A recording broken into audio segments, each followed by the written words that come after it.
जय श्री कृष्ण। राधे राधे। नमस्कार दोस्तों, स्वागत है आपका हमारे YouTube चैनल शास्त्र ज्ञान में।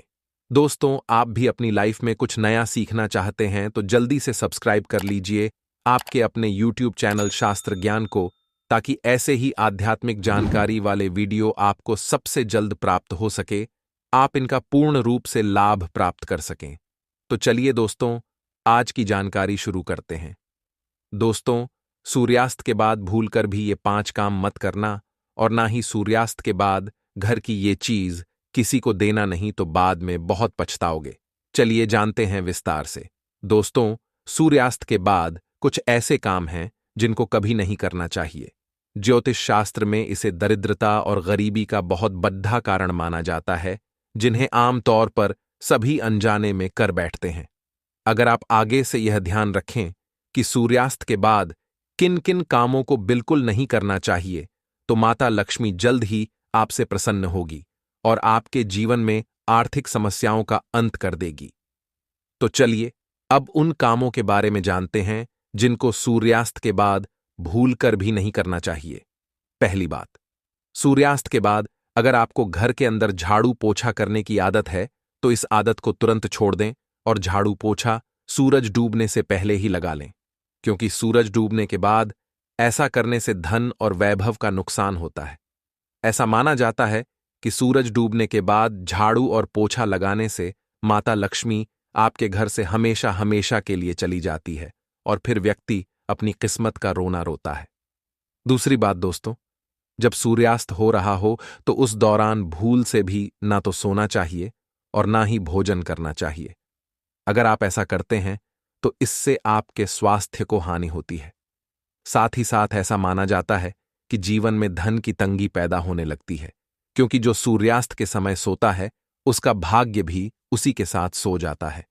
और वहीं सूर्यास्त के समय कर्ज लेने वाला और कर्ज देने वाला दोनों ही दुखी रहते हैं। अतः ऐसा कभी नहीं करना चाहिए। तीसरी बात, सूरज डूबने के बाद तुलसी के पौधे को नहीं छूना चाहिए और ना ही जल अर्पण करना चाहिए। शास्त्र के अनुसार सूरज डूबने के बाद पूजा पाठ करना चाहिए। पूजा घर में दिया बाती जलाना चाहिए। सूर्यास्त के समय जहां अंधेरा रहता है, वहां पर स्थायी रूप से भूत प्रेत और आत्माएं वास करने लगती हैं। अतः ठीक सूर्यास्त के समय घर में कहीं भी अंधेरा नहीं होना चाहिए। साथ ही सूर्यास्त के समय शारीरिक संबंध कभी नहीं बनाने चाहिए, क्योंकि माता लक्ष्मी ऐसे लोगों से और ऐसे घर से हमेशा घृणा करती हैं। चौथी बात, सूर्यास्त के समय बिस्तर पकड़कर या पलंग पकड़कर नहीं बैठना चाहिए। इसको घर में मृत्यु का शोक माना जाता है। सूर्यास्त के समय घर के अंदर रहना भी नहीं चाहिए। इसको भी मृत्यु का कारण माना जाता है। और वहीं सूर्यास्त के बाद किसी को दही नहीं देना चाहिए। असल में दही को शुक्र ग्रह से संबंधित वस्तु माना जाता है और साथ ही शुक्र ग्रह को धन वैभव का प्रदाता माना गया है। सूर्यास्त के समय या सूर्यास्त के बाद दही किसी को देने से सुख समृद्धि भी घर से चली जाती है। ऐसे में सूर्यास्त के समय या सूर्यास्त के बाद ऐसी कोई भी चीज किसी पड़ोसी को नहीं देनी चाहिए जो माता लक्ष्मी से जुड़ी हो, क्योंकि इससे माता लक्ष्मी नाराज हो जाती हैं।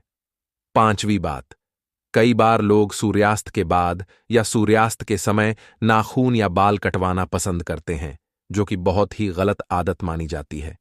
अगर आप भी ऐसा करते हैं तो यह आदत अभी छोड़ दें, क्योंकि सूर्यास्त के बाद बाल और नाखून कभी नहीं कटवाने चाहिए। ऐसा करने से जीवन में नकारात्मक प्रभाव पड़ता है और धनाभाव के साथ साथ अन्य समस्याओं का भी सामना करना पड़ता है। ज्योतिष शास्त्र में कहा जाता है कि सूर्यास्त के समय पैर भी नहीं हिलाने चाहिए। यह बहुत ही शुभ माना जाता है। तो दोस्तों, आज की वीडियो में इतना ही। आशा करता हूं हमारे द्वारा बताई गई जानकारी आपको पसंद आई होगी। दोस्तों, पसंद आई हो तो वीडियो को प्यारा सा लाइक और साथ ही अपने YouTube चैनल शास्त्र ज्ञान को सब्सक्राइब करना ना भूले, ताकि हमारे आने वाली वीडियो आप तक जल्द ही पहुंच जाएं। साथ ही कमेंट बॉक्स में जय मां लक्ष्मी जरूर लिखें। मिलते हैं किसी एक नई वीडियो के साथ। तब तक अपना ख्याल रखना। धन्यवाद।